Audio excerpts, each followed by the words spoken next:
नमस्कार मेरे प्यारे दोस्तों, स्वागत है आप सभी का एक बार फिर से संध्या कंप्यूटर के यूट्यूब प्लेटफॉर्म पर। देखिए फ्रेंड्स, आप सभी को मालूम होगा आपका एग्जाम 6 मार्च को होने वाला है। यानी संध्या कंप्यूटर के द्वारा जो सीरीज चलाई जा रही है जीरो से हीरो बनाने वाले, उस सभी क्लास के अंदर आप सभी स्टूडेंट का हार्दिक स्वागत करते हैं। मेरे फ्रेंड्स, आप सभी को याद रखना है कि जितने भी फैकल्टीज के द्वारा आप इस चैनल के माध्यम से जो क्लासेज ले रहे हैं, उन सभी क्लासेस को पूरी तरह से देखें ताकि मेरे फ्रेंड्स आपके भी पने परसेंटेज बहुत ही शानदार बढ़ेंगे। पहले क्वेश्चन की और उससे पहले मैं आपको बोल देता हूं कि अगर आप इस प्लेटफॉर्म पर नए हैं तो इस चैनल को सब्सक्राइब करके बेल आइकन को अवश्य क्लिक करें ताकि जो भी नई वीडियो है उनकी नोटिफिकेशन सबसे पहले पहुंच सके। मेरे फ्रेंड्स, पहला क्वेश्चन आपकी स्क्रीन के सामने है। जब आप होम टैब पर फॉर्मेट पेंटर आइकन पर क्लिक करते हैं तो आप देखते हैं कि आपका पॉइंटर खाली जगह के आकार में बदल गया है। आप सभी को याद रखना है कि जब फॉर्मेट पेंटर के ऊपर आपके द्वारा क्लिक किया जाता है तो फॉर्मेट पेंटर के ऊपर क्लिक करने के बाद में जो आपके जो माउस पॉइंटर का आकार है वो कौन से फ्रेंड्स आकार के रूप में हो जाता है, तो आप सभी को याद रखना है। मैं मेरी ओर से बता देता हूं, आप सभी को भी कमेंट करके बताना है क्या होगा इसका राइट आंसर। तो आपकी फ्रेंड्स यहाँ पे ऑप्शन बी पे लिखा हुआ है पेंट ब्रश, यानी ऑप्शन क्या हो जाएगा, बी करेक्ट आंसर हो जाएगा। यानी जब भी फॉर्मेट जो पेंटर का उपयोग करते हैं उस वक्त माउस पॉइंटर का आकार किस तरह से दिखाई देता है, पेंट ब्रश के रूप में दिखाई देता है। मोस्ट इंपोर्टेंट क्वेश्चन है, आप सभी को याद रखना है। मैं फ्रेंड्स क्वेश्चन नंबर 2 आपकी स्क्रीन के सामने, उससे पहले मैं आपको बोल देता हूं कि हमारे जो फैकल्टीज है उनके द्वारा स्टेप बाय स्टेप जो भी टॉपिक चलाए जा रहे हैं, टॉपिक वाइज जो महत्वपूर्ण क्विज चलाई जा रही है, वो सारे फ्रेंड्स पूरे बुक्स का निचोड़ कह सकते हैं। यानी उन सभी क्वेश्चन को आप अवश्य देखें ताकि मेरे फ्रेंड्स एक भी क्वेश्चन आपके एग्जाम में बाहर से ना दिखे। एक पावर पॉइंट शो में निम्न में से कौन सा फाइल फॉर्मेट ऐड किया जा सकता है, तो आप सभी को याद रखना है कि इनमें से कौन सा फाइल फॉर्मेट है वो ऐड किया जा सकता है। जेपीजी को कर सकते हैं, जीआईएफ जिप को कर सकते हैं, वेब को भी कर सकते हैं। यानी राइट आंसर क्या हो जाएगा, उपरोक्त सभी हो जाएगा। क्या हो जाएगा, उपरोक्त सभी हो जाएगा। नेक्स्ट आगे वाला क्वेश्चन आपकी स्क्रीन के सामने, प्रेजेंटेशन में विद्यमान सभी स्लाइडों का एक जैसा प्रदर्शन चाहते हैं। मेरे फ्रेंड्स, आप सभी को याद रखना है कि प्रेजेंटेशन होती है, प्रेजेंटेशन में विद्यमान सभी स्लाइडों का एक जैसा प्रदर्शन चाहने के लिए निम्न में से क्या उपयोग किया जाता है। तो आप चाहते हैं कि मैं ये जो स्लाइड होती है इन सभी स्लाइडों को एक जैसा प्रदर्शन चाहूँ, तो आप किसका उपयोग करेंगे, प्रेजेंटेशन डिजाइन टेम्पलेट। ऑप्शन जो सी पे लिखा हुआ है प्रेजेंटेशन डिजाइन टेम्पलेट, यहां पे क्या हो जाएगा, करेक्ट आंसर होगा। बढ़ते हैं आगे वाले क्वेश्चन की ओर। ब्लूटूथ किस प्रकार का नेटवर्क होता है, आप सभी को याद रखना है, क्वेश्चन एग्जाम में कई बार पूछा जा चुका है। यानी मेरे फ्रेंड्स, आप सभी को याद रखना है बहुत सारे नेटवर्क का प्रकार होता है, लैन, वैन, पैन, मैन। इसी तरह से मेरे फ्रेंड्स आपको याद रखना जो ब्लूटूथ होता है वो ब्लूटूथ मेरे फ्रेंड्स किस तरह से होता है, जिस तरह से कीबोर्ड, माउस, अन्य मेरे फ्रेंड्स वायरलेस डिवाइसों को कंप्यूटर के साथ में कनेक्ट किया जाता है, तो वो मेरे फ्रेंड्स कौन से कहलाएंगे, पेन। तो ब्लूटूथ होता है, ये किसका उदाहरण है, पेन का उदाहरण है। यानी पर्सनल एरिया नेटवर्क, पूरा नाम क्या हो जाएगा, पर्सनल एरिया नेटवर्क का उदाहरण है कौन सा, ब्लूटूथ। जबकि लैन की बात होती है तो आप सभी को याद रखना है लोकल एरिया नेटवर्क नाम होता है, वैन का पूरा नाम वाइड एरिया नेटवर्क होता है, और यहाँ पे मैन का पूरा नाम होता है मेट्रोपॉलिटन एरिया नेटवर्क। क्या होता है, मेट्रोपॉलिटन एरिया नेटवर्क किसका पूरा नाम होता है, मैन का। आगे वाला क्वेश्चन आपकी स्क्रीन के सामने, जीपीएस का पूरा नाम बताइए। मेरे फ्रेंड्स, आप सभी को याद रखना है अपने मोबाइल डिवाइस की लोकेशन को ट्रैक करने वाला जीपीएस, जीपीएस का पूरा नाम क्या होता है। आप सभी को याद रखना है मेरे फ्रेंड्स कि जीपीएस का पूरा नाम क्या होता है, ग्लोबल पोजिशनिंग सिस्टम। ऑप्शन जो बी पे लिखा हुआ है ग्लोबल पोजिशनिंग सिस्टम, ये क्या हो जाएगा, इसका राइट आंसर होगा। ग्लोबल पोजिशनिंग सिस्टम यहां से क्या हो जाएगा, करेक्ट आंसर होगा। आगे वाला क्वेश्चन आपकी स्क्रीन के सामने, निम्नलिखित में से किसे रेडी टू यूज के नाम से भी जाना जाता है। ये फ्रेंड्स क्वेश्चन एग्जाम की दृष्टि से काफी महत्वपूर्ण है, आपके एग्जाम में बिल्कुल ही अब की बार दिख सकता है। निम्न में से किसे रेडी टू यूज के नाम से जाना जाता है, तो रेडी टू यूज के नाम से मेरे फ्रेंड्स किसको जाना जाता है, मैं आपको बता देता हूं, क्लिप आर्ट होता है, इस क्लिप आर्ट को क्या कहा जाता है, रेडी टू यूज कहा जाता है। क्या कहा जाता है? रेडी टू यूज कहा जाता है। जबकि स्मार्ट आर्ट को क्या कहा जाता है? तो स्मार्ट आर्ट को रेडी टू शेप्स कहा जाता है। क्या कहा जाता है? रेडी टू शेप्स कहा जाता है। तो ये सभी इस तरह से आपको याद रखना है। एक आप ये भी याद रख लेना कि रेडी टू डॉक्यूमेंट किसे कहा जाता है? तो रेडी टू डॉक्यूमेंट तो किसको कहा जाता है? कवर पेज को कहा जाता है। रेडी टू डॉक्यूमेंट किसको कहा जाता है? कवर पेज को। लेकिन यहां पे पूछा गया है रेडी टू यूज या रेडी टू जो पिक्चर्स कह सकते हो किसको बोलेंगे? क्लिप आर्ट को कहा जाता है। आगे वाला क्वेश्चन आपके स्क्रीन के सामने, कई क्रमिक यानी सीक्वेंशियल जो कमांड्स के, यानी आप सभी को याद रखना है कई क्रमिक या फिर आप कह सकते हैं कई क्रमिक सीक्वेंशियल कमांड के स्थान पर एक ही शॉर्टकट कीज को निर्धारित करना कहलाता है। यानी most important question MS word excel PowerPoint से बन सकता है। यानी बहुत सारे कोई सीक्वेंशियल कमांड होता है, उनको सभी को मिक्स करके उसकी एक शॉर्टकट कीज किसके द्वारा बनाई जा सकती है? आपके समक्ष ऑप्शन है, आप सभी को याद रखना है। मैं मेरी ओर से बता देता हूं क्या हो जाएगा राइट आंसर, मैक्रो। यानी मैक्रो का ही तो निर्माण किसके लिए किया जाता है? शॉर्टकट कीज बनाने के लिए किया जाता है। ये मेल मर्ज होता है, ये किसके लिए होता है? तो मेल मर्ज कमांड एक ऐसा कमांड होता है जिसके द्वारा किसी डॉक्यूमेंट को एक साथ बहुत सारे लोगों तक शेयर कर सकते हैं, भेज सकते हैं। तो इसका राइट आंसर क्या हो जाएगा? मैक्रो हो जाएगा। आगे वाला क्वेश्चन आपकी स्क्रीन के सामने, डॉक्यूमेंट को पहली बार सेव करने के लिए निम्न में से कौन सा विकल्प है? जब डॉक्यूमेंट को आप पहली बार सेव करना चाहते हैं तो इसके अंदर से कौन सा विकल्प चुनेंगे? तो एकदम बेसिकली मेरे फ्रेंड्स क्वेश्चन है, आप सभी को याद रखना है कि पहली बार सेव करने के लिए किसका उपयोग करेंगे? नॉर्मली सेव का उपयोग करेंगे। जबकि पहले से सेव की हुई फाइल है उसको दोबारा किसी अन्य नाम से सेव करवाने के लिए उस वक्त किसका उपयोग किया जाता है? सेव एज का। तो यहाँ पे नॉर्मली पूछा गया तो राइट आंसर क्या हो जाएगा? सेव हो जाएगा।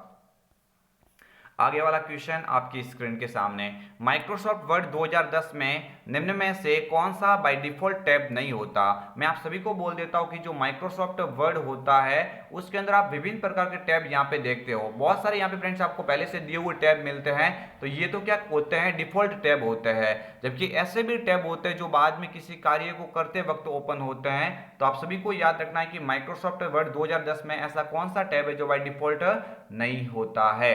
तो आप सभी को याद रखना है। देखिए मैं बता देता हूं, इंसर्ट होता है, फाइल भी होता है और होम भी होता है, लेकिन डिजाइन डिफॉल्ट नहीं होता है। डिजाइन कब ओपन होता है? जब आप टेबल या और भी शेप्स को वगैरह आप निर्माण करते हो। यानी टेबल को बनाते वक्त क्या खुलता है? Design menu. तो ये डिफॉल्ट नहीं माना जाता है। ऑप्शन क्या हो जाएगा? एक करेक्ट आंसर हो जाएगा। आगे वाला क्वेश्चन आपकी स्क्रीन के सामने है, सेल के चारों ओर एक काले रंग की सीमा सेल को क्या संकेत करती है? जो सेल होती है, इस सेल के चारों ओर एक जो ब्लैक रंग की जो सीमा होती है, काले रंग की जो सीमा होती है, वो क्या संकेत कर रही है? वो ये संकेत कर रही है कि आप जो वर्तमान जहाँ पे काम कर रहे हैं वो मेरे फ्रेंड्स ब्लैक कलर के जो बॉर्डर से हाईलाइट होती है। तो आप सभी को याद रखना है कि इसका राइट आंसर क्या हो जाएगा?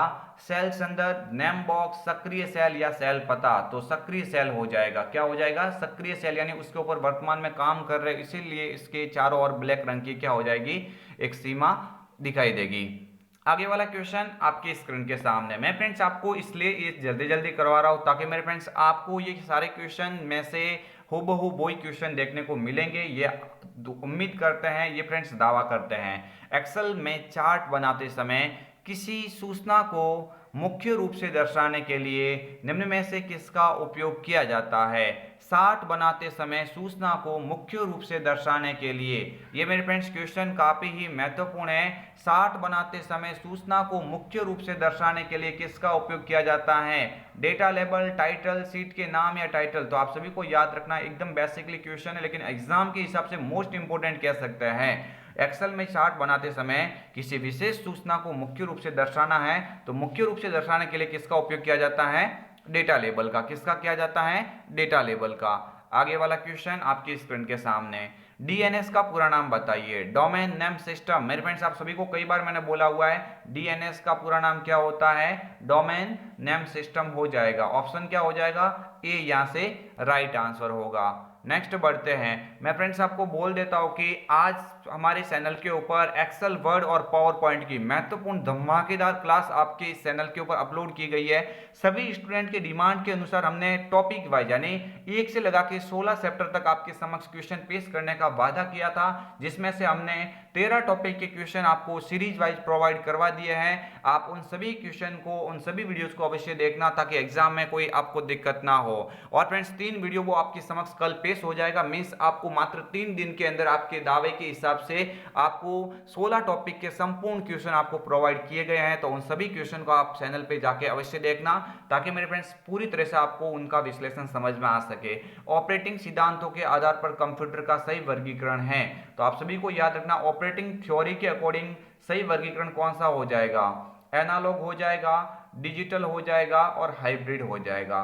क्या हो जाएगा? ऑप्शन डी पे लिखा हुआ है एनालॉग, डिजिटल और हाइब्रिड हो जाएगा।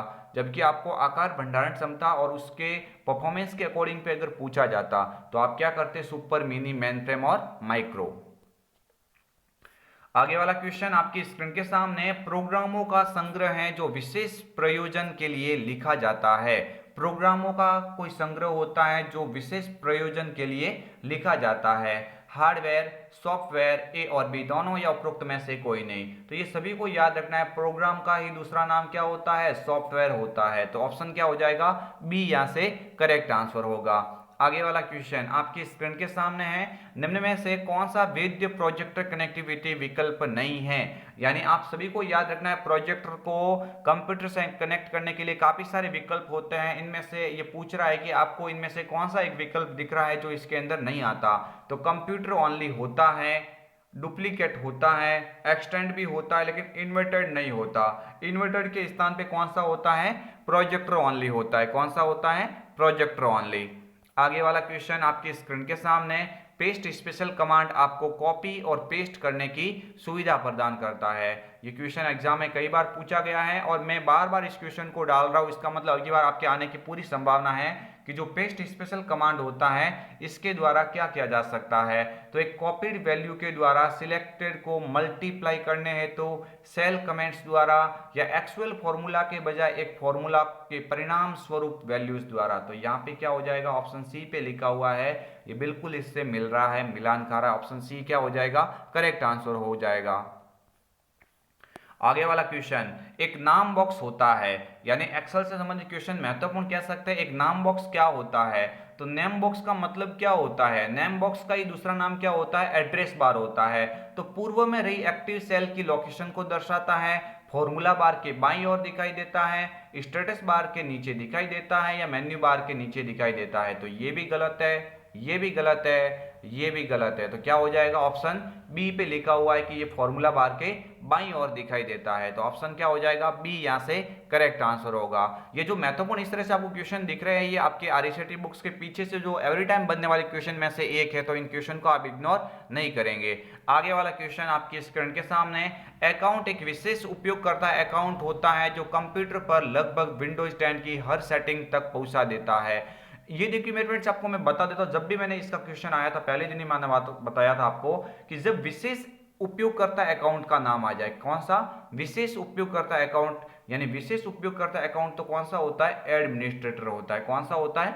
एडमिनिस्ट्रेटर। जबकि बेसिक अकाउंट पूछे आपको, कौन सा अकाउंट पूछे? बेसिक यूजर अकाउंट पूछे, तब आप क्या कर लेना? स्टैंडर्ड कर लेना। तो ये दो, इस नॉर्मल दो नाम से आपको ये पूरा टॉपिक क्लियर हो जाएगा कि जब विशेष उपयोगकर्ता अकाउंट पूछा जाता है तो एडमिनिस्ट्रेटर हो जाएगा, और बेसिक यूजर अकाउंट पूछे तो आप क्या करेंगे?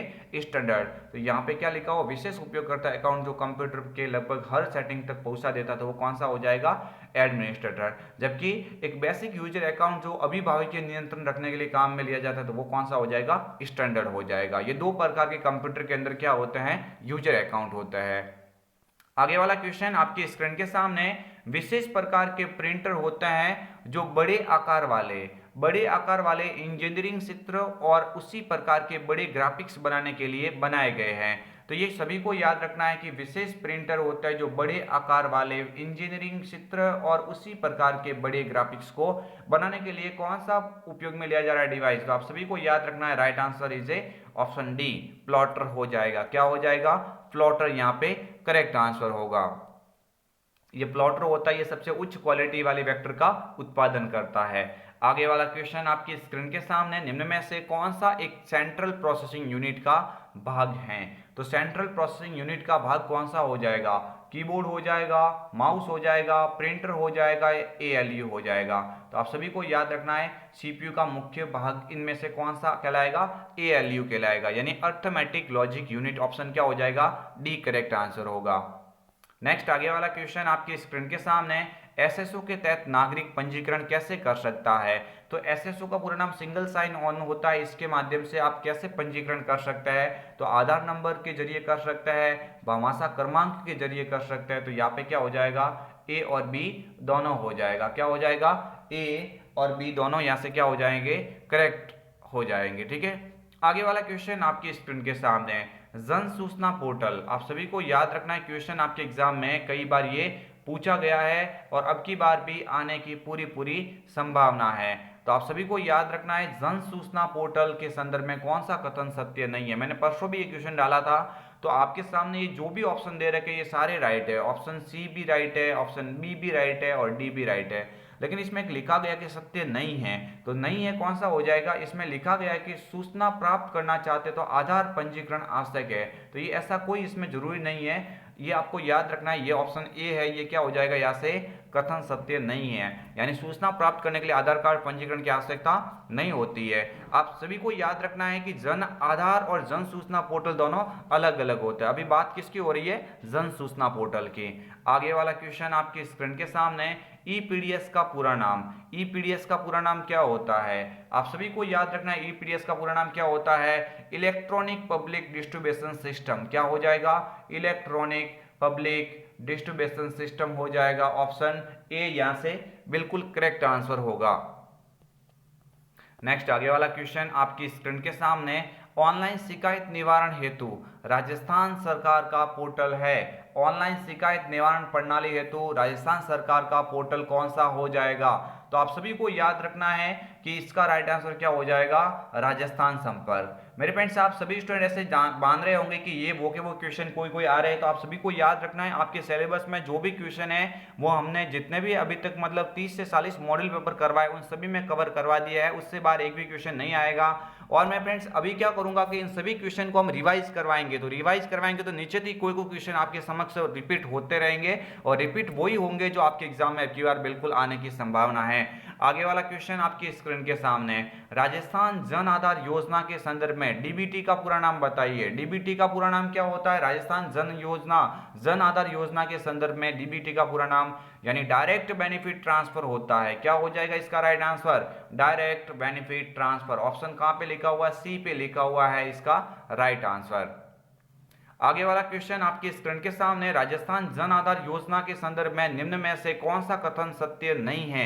ये मेरे फ्रेंड्स थोड़ा यहाँ पे देखना है, आप सभी को याद रखना है जन आधार योजना के अंतर्गत निम्न में से कौन सा कथन सत्य नहीं है? तो प्रत्येक नागरिक यानी प्रत्येक परिवार को 10 अंकीय परिवार पहचान संख्या, प्रत्येक परिवार को 16 अंकीय पहचान संख्या या 18 वर्ष या अधिक उम्र की महिला परिवार की मुखिया या फिर मेरे फ्रेंड्स आधार के नामांकन के पश्चात आधार संख्या को जन आधार पोर्टल पर दर्ज करवाना।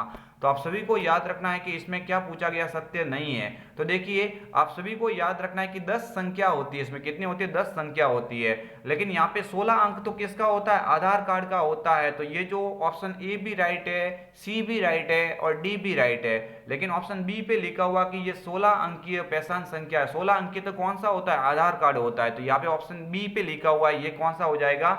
सत्य नहीं है। ये कौन सा नहीं है? सत्य नहीं है। कौन सा? बी। आगे वाला क्वेश्चन आपके स्क्रीन के सामने, सीडी को एक फाइल में कॉपी करने की प्रक्रिया। जो सीडी होती है उस सीडी को या सीडी के अंदर एक फाइल कॉपी करते हैं तो वो प्रक्रिया किस नाम से जानी जाती है? तो आप सभी को याद रखना है सीडी के अंदर किसी डेटा को कॉपी करना क्या कहलाता है? बर्निंग कहलाता है। क्या कहलाएगा? बर्निंग कहलाया जाएगा। ऑप्शन क्या हो जाएगा? ऑप्शन सी करेक्ट आंसर यहाँ से बिल्कुल हो जाएगा। मैं फ्रेंड्स आप सभी को यहाँ पे याद दिलवाना चाहूंगा कि पिछली बार जिस स्टूडेंट ने हमारे से स्टडी की थी उन सभी स्टूडेंट के 95, 96 यानी मुझे काफी सारे स्टूडेंट ने कमेंट किया था जब एग्जाम हुआ था आंसर की के अंदर कि हमारे किसी के 98 बने तो किसी के 96 बने, ये मैं नहीं बोलता। आप अगर चाहते हैं तो पिछली बार की जो हमारी इससे अगली वाली जो आंसर की का वीडियो हमने अपलोड किया है उसमें स्टूडेंट की कमेंट को आप देख के पता लगा सकते हैं कि जो हम बताते हैं उसमें से काफ़ी सारे क्वेश्चन हूबहू आपको मिल जाते हैं। तो यह विश्वास बनाए रखिएगा, आपके भी एग्जाम में इसी तरह से क्वेश्चन आपको दिखेंगे और निश्चित ही दावा करता हूँ कि जो हमारे साथ में रेगुलर जुड़ा हुआ है उनके बहुत ही अच्छे परसेंटेज बनेंगे, क्योंकि इस एग्जाम में पैटर्न ये का ये हो रहने वाला है, आप सभी को याद रखना है। यूजर इंटरफेस को स्क्रीन के नीचे एक बार उपस्थित होती है जिसे कहा जाता है यूजर का इंटरफेस, यानी डेस्कटॉप के नीचे। ये देखो क्वेश्चन पूछने का तरीका अलग हो सकता है, कभी कभार यूजर इंटरफेस मतलब यूजर इंटरफेस कहाँ पे होता है, डेस्कटॉप से ही होता है। तो डेस्कटॉप स्क्रीन होती है, उसके नीचे वाली बार उपस्थित होती है, उसे क्या कहा जाता है, टास्क बार कहा जाता है। क्या बोलेंगे इसको, टास्क बार कहेंगे। तो ऑप्शन क्या हो जाएगा, ऑप्शन ए यहां से करेक्ट होगा। आगे वाला क्वेश्चन आपकी स्क्रीन के सामने है, विंडोज 10 में इंटरनेट एक्सप्लोरर को रिप्लेस करने हेतु कौन सा वेब ब्राउजर लाया गया। आप सभी को याद रखना है कि विंडोज 10 में जो इंटरनेट एक्सप्लोरर था, इंटरनेट एक्सप्लोरर मीन्स जैसे विंडोज 7 के अंदर था, उससे पहले एक्सपी में भी था। आपको याद रखना है कि इंटरनेट एक्सप्लोरर को हटा के उसके जगह पे कौन सा वेब ब्राउजर विंडोज 10 में लाया गया। तो आप सभी को याद रखना है, पहले 7 में अगर इंटरनेट एक्सप्लोरर था, जैसे विंडोज 10 आया तो उस विंडोज 10 में इस इंटरनेट एक्सप्लोरर का नाम बदलकर क्या रखा, माइक्रोसॉफ्ट एज। क्या रखा था, माइक्रोसॉफ्ट एज, यानी ऑप्शन ए यहां से राइट होगा।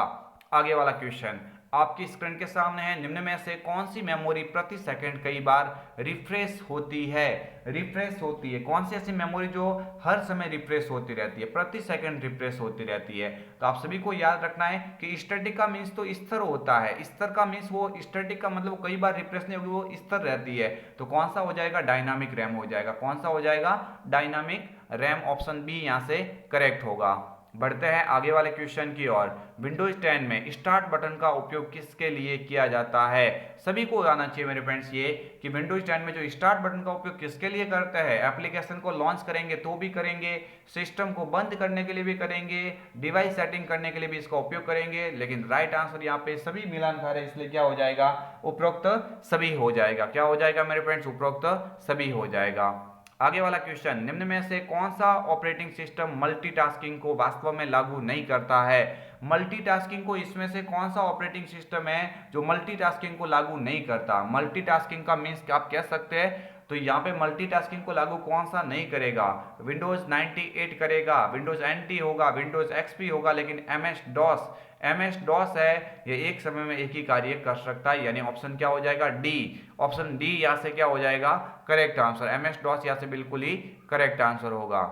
आगे वाला क्वेश्चन आपकी स्क्रीन के सामने, बूटिंग क्या है। एग्जाम में कई बार ये क्वेश्चन पूछा गया है, बेसिकली क्वेश्चन कह सकता है बूटिंग क्या है। तो बूटिंग क्या होता है मेरे फ्रेंड्स की कंप्यूटर के अंदर ये प्रक्रिया होती है।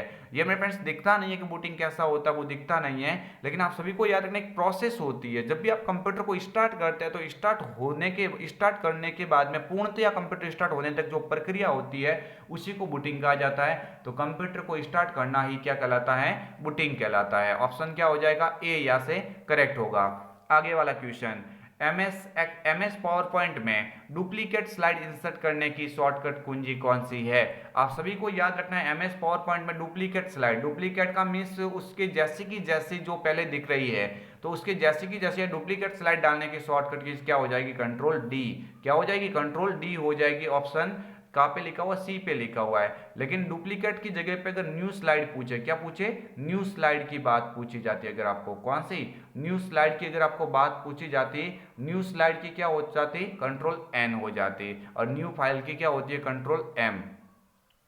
और मेरे फ्रेंड्स इस मॉडल पेपर का सबसे अंतिम क्वेश्चन, मैं सभी स्टूडेंट से मेरे फ्रेंड्स बोलना चाहता हूं कि इस सबसे अंतिम क्वेश्चन का सभी स्टूडेंट राइट कमेंट के द्वारा इस सेशन को पूरा करेंगे। विंडोज 10 में ब्राइटनेस कह सकते हैं, स्पीकर वॉल्यूम कह सकते हैं, बैटरी स्टेटस कह सकते हैं, और वायरलेस नेटवर्क स्क्रीन रेजुलेशन, ये जो विकल्प आपको दिख रहे हैं इन आदि के लिए किस ऑप्शन का प्रयोग करते हैं। तो आप सभी को याद रखना है, इन सभी को सेट करने के लिए किस में जाना पड़ता है, विंडोज मोबिलिटी सेंटर के अंदर। किसके अंदर, विंडोज मोबिलिटी सेंटर। ऑप्शन क्या हो जाएगा, सी करेक्ट आंसर हो जाएगा। मैथ इनपुट पैनल क्या होता है, तो ये तो मैथमेटिकल एक्सप्रेशन को सॉल्व करने के लिए किया जाता है काम।